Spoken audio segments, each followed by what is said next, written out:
Maka penyembuhan orang yang kena sihir harus mencari buhulnya, karena kita tidak tahu di mana dan bagaimana cari buhulnya.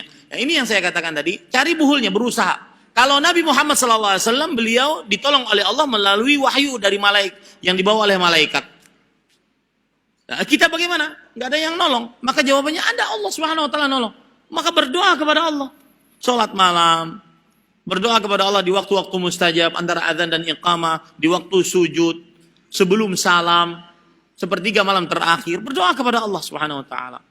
Allahu a'lam. Bagaimana yang harus saya lakukan bila bertemu buhul-buhul yang diletakkan di bawah meja laboratorium sekolah? Maka jawabannya ambil, kemudian diruqyah, baca Al-Fatihah, kemudian Al-Ikhlas, Al-Falaq, An-Nas. Kalau semangat baca Al-Baqarah. Nah, ini betul, ini bukan dusta. Ya, baca Al-Baqarah kalau semangat. Kalau tidak cukup itu. Setelah dibacain, dimusnahkan, dibakar. Ya. Tapi setelah itu jangan abunya dimasukkan ke dalam gelas kemudian diminum, jangan. Sudah biarkan saja. Ya, sampai hancur. Dan kalau seandainya buhul-buhul tersebut masih ada ikatan-ikatannya, dan ini pernah kejadian, saya pernah terjadi, ada seorang Arab Saudi datang dengan tenaga kerja Indonesia, perempuan. Dia mengatakan, Ahmad, nih kelakuan keluargamu, wah malu sekali gitu. Kelakuan wargamu, menyihir kita. Ini prakteknya. Rambutnya diikat-ikat. Rambut kami sekeluarga diikat-ikat, kata dia. Dan dilihatkan. Sekarang tugasmu harus melepaskan ini buhul-buhul semua. Nah, saya coba baca Al-Fatihah. Ya.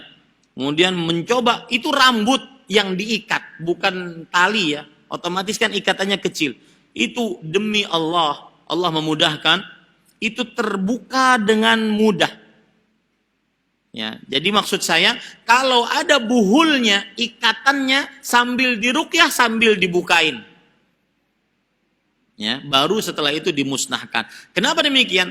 Karena biasanya buhul yang tidak terbuka dan langsung dibakar setelah diruqyah, ini masih ada pengaruhnya. Kenapa? Karena masih ada ikatannya. Paham nggak maksud saya? Nah, kalau dibuka berarti ikatannya selesai, kemudian dimusnahkan. Allahu a'lam.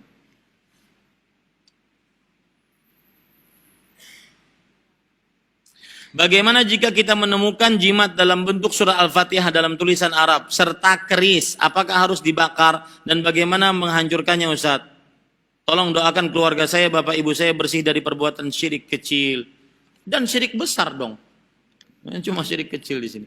Maka jawabannya iya, dikhawatirkan itu keris adalah keris yang dikeramatkan. Ya, keris yang dikeramatkan, maka musnahkan saja. Tetapi ingat, jangan sampai membuat kegaduhan di tengah masyarakat.